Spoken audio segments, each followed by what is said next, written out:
Okay, so my name is Sherry McEwen, and I am a drug addict. So, okay. So with the legalization of cannabis this week, maybe a lot of people have brushed up on their rules and regulations of smoking weed. However, that was not my jam. I really love crack cocaine. It's quiet, that's cool. Not awkward at all. So crack cocaine is one of the most addictive forms of cocaine. Crack cocaine vaporizes at 90 degrees Celsius, so it's really neat when it goes into your lungs. Okay, crack interacts with your brain almost immediately and only lasts for a certain amount of seconds. So the intense high takes over your mind. You basically lose all control and all sense of your life and everyone around you. There's one thing that matters and one thing only. I also enjoy cocaine and crystal meth on my extra days off. So I would assume that most of you guys have already made an assumption about me and my life. So my dad's probably an abuser. My mom is neglectful. They're both drug addicts and drunks and probably treated me like shit, and uncle diddled me in the closet or something. But so this is probably, yeah, see, that's not actually me. My family is pretty awesome. My dad is a pipe fitter, my mom's a nurse. My brother he owns his own welding company, and my sister's a school teacher. And we all love each other very, very much. Holy! Okay, so when it comes to addiction, it is something that I've lost my focus on, so I'm going to pull out my cards. It's a disease that can affect anyone. There is a lot of reasons for it. It's a band-aid, it's a party, it's a good time. It's also a prescription. It's something that your doctor gave you. And it doesn't discriminate. You can be black, brown, white, male, female, old, young, and you don't really get a chance to hide from it. Nobody grows up and wants to be an addict. They're like, hey mom, when I grow up, I really hope I get addicted to those painkillers I got when I fell off a gymnastics stadium when I was performing or whatever. Obviously I never did gymnastics because I don't think there's actually a stadium. So, okay, so the very first time I ever did crack cocaine, I had one question. Will I die? He said, no, not today. So I was like, well, party on. Okay, so 60% of illicit drug users in Canada are between the ages of 15 and 24. So that's kind of a little bit scary. I started smoking when I was 10 years old. My daughter's 10. By the time I was 17, I was a full-fledged drug addict.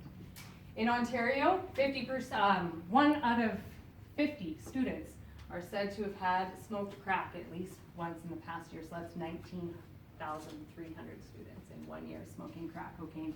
So it's not just something that we hear about on TV. Okay. A recent national survey found that between 1994 and 2004, the proportion of Canadians who reported using illicit drugs went from 28 to 45%. I don't think that's a huge surprise in statistics with the opioid crisis and stuff like that. I think it's kind of all on our mind, but definitely under all of our carpets. Okay, so why do people use drugs? One of the theories that I think is most prevalent to myself and other people that I have spoken with is called the peer cluster theory. Peer clusters are small subgroups of people, so whether it's 2 or more people, they get together, they have the same motivations, same desires, probably some of the same problems. They decide who and when and how and what they want to do, and depending on what they want to do, sometimes it's really bad, and drugs are drugs. Have you ever gone to a party as a smoker and walked out the door by yourself to smoke? Or do you have like 7 people follow you up? Because it's a social thing, that's what people do. Okay, so when you're having a good time, especially when you're a drug addict, you don't want anyone to have it all, you might as well get a chunk. Okay, so a lot of reasons why we do drugs, obvious. Trauma, sexual abuse. Our coping mechanisms, I don't know how to feel pain, I don't know how to understand pain, so I use drugs. University students are a high ratio of drug users. They are also, in Canada, the highest population of individuals to have children with FASD. So just change that around to your thoughts of what used to be the minority. It's actually university students. They want to study harder and faster for a longer period of time and retain more information. Okay, curiosity. I know when I was a kid, my mom told me that marijuana was the worst thing on earth, and if you smoke it, the devil's going to take your soul. Okay, no, she's wrong. It's meth. Okay? Party drugs. Party drugs. It's like, okay, well, yeah, I'll do it once. I only do it on the weekends. I'm not actually an addict. I never pay for it, so I'm not actually an addict. Okay? That's a lie. You don't have to like pay for it. You can just smile and show your boobs, and people give you drugs. Monkey see, monkey do, parental use. You don't know what to do. It's lying around. I remember when I was 15 hanging out in my boyfriend's basement, and it was his mom's 40th birthday, so his dad bought her an 8-ball of cocaine. And they sat around watching the Discovery Channel. I'm pretty sure they thought they were in Africa, so that's neat. Okay.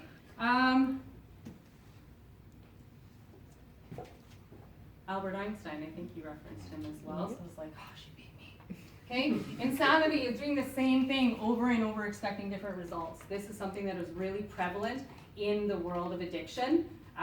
We do the same thing over and over. We promise I will never do it again. We promise we will never go out. We promise we will never buy it. It's detox center after detox center. It's rehab center after rehab center. Incarceration after incarceration. And then you really just don't understand why it never stops, okay? And it's really hard from someone outside looking in to be like, what the fuck? Like, I'm so sick of dealing with you. You keep telling me this and you never keep your promises. It's because nothing else matters. Nothing else matters. Okay, so I was super stuck in that cycle. I would leave my job. It was about 28 steps to the parking lot. I'd get in my car. I would take a turn. I'd go straight. Okay, so I would turn right, go straight, about a block. The hardest part of my day was passing the liquor store without stopping. I'd pull into the liquor store, I'd walk 12 steps to the door, the wine was on the right, and the coolers were in the back. I bought a 2-liter of wine and a Mickey. I would drink that and then normally order a 4-liter by the time it was done because they delivered it to my house. So that's nice. Okay, so one day I was like, man, I can't do this. I am going to lose everything. I was on the verge of losing my home, my cell phone. I did have a kid, surprising, right? But I still raised her. She's not too broken, so that's good. So I took a turn in the opposite direction and I passed a CrossFit gym and I was like, CrossFit ain't got nothing on me. I put out my cigarette at a SYPE and I walked up into the gym and I was like, well, I gotta try something. So I went in there and I started doing CrossFit. And I know you guys are like, oh my God, here we go. Some fitness junkie is gonna tell us all about the world of CrossFit. She's crazy. Okay, CrossFit, the actual definition is CrossFit, consistently varied, high-intensity, functional movements designed for universal scalability. So that means constantly varied. It will change at all times. High intensity means high intensity. Functional movements means that they are movements that you use in your everyday life. You squat to sit on the can, you do a thruster to pick something out of the cupboard, okay? Designed for universal scalability. That means every single person can do it. You can be big, small, old, skinny, drug addict, hungover, whatever. You can show up and probably do it. You might vomit, but you can do that when you're sober too. I learned that the hard way. Some of the things I really like about CrossFit, and then hang on to what I'm going to say next because it's going to be really relevant. Okay, so CrossFit, the health side before, it's like, whoa, where did you come from?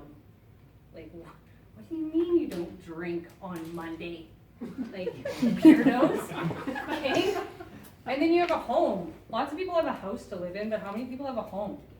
Okay, the box, we got our super cool lingo. Our box, that's our home, that's our safe place. That's where we go for therapy. Not just addicts, that's where athletes go.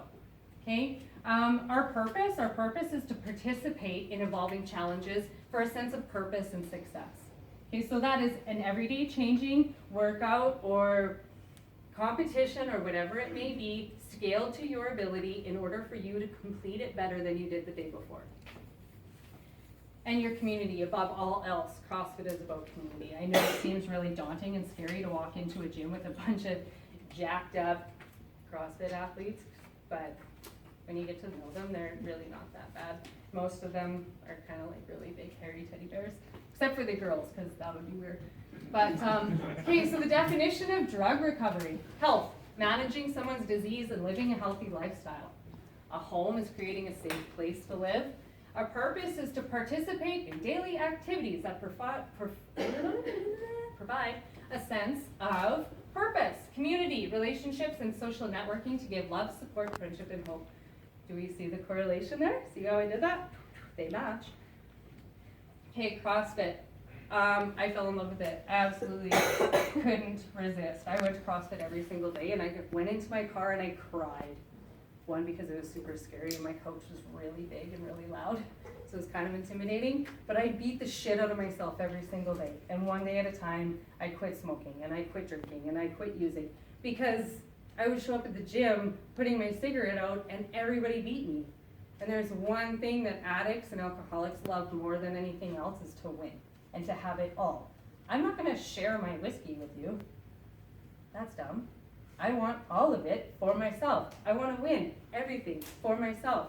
So when I really started feeling healthy and I started feeling better, I wanted to give that back. Okay? Giving back to your community is the absolute number one way for you to enjoy what you have yourself. Nobody in this room got to where you are on your own. And if you think you did, you're lying. Okay? So I took my CrossFit Level 1 training course, certifies me to tell people to work really hard. But it also shows that I have confidence in my abilities to teach people how to love themselves and to learn how to use their bodies. Okay, from there, I thought there's something missing, right? So if you're driving to work, your car doesn't work without gas. An athlete doesn't work without food. So from there, I went and I took my nutritional coaching. I became a nutritionist. I work for myself. I have been affiliated with Synergy CrossFit, and work through there with one of the higher up dietitians in the province, Mark Morris, from who I learned a lot from. So now I felt like I had a little bit of both. Now I can go to someone and teach them how to be successful in what they do and feel proud, but also to do it to the best of their ability. Because if anyone's lied around for a weekend drinking and smoking and probably eating Cheetos and Twinkies, how do you work out on that? Anybody who's hit the gym probably has more in their bag than a bunch of Twinkies. Okay, so I started making changes and I started going wherever I could to whoever would listen to me. So I've competed with friends of mine who are fellow addicts, as well as people that work in the police force, because for the first time in my life I wasn't afraid of the cops. Okay, I've gone to elementary schools to talk about drug use and to talk about proper education on food and fuel, because I have a 10-year-old daughter and kids' lunches are full of shit. It's like, it's not real food. It's not, and it's gross. Okay, I coach kids weightlifting. I coach kids from the age of 4 to the kids of age 18, both competitive and non-competitive. I do girl power boot camps where I come and talk about drugs, food, and I'm super funny, so I tell a lot of jokes.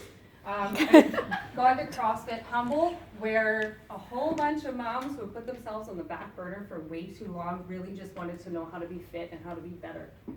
Okay, those are the kinds of people that I love. It's just somebody who really, really wants more.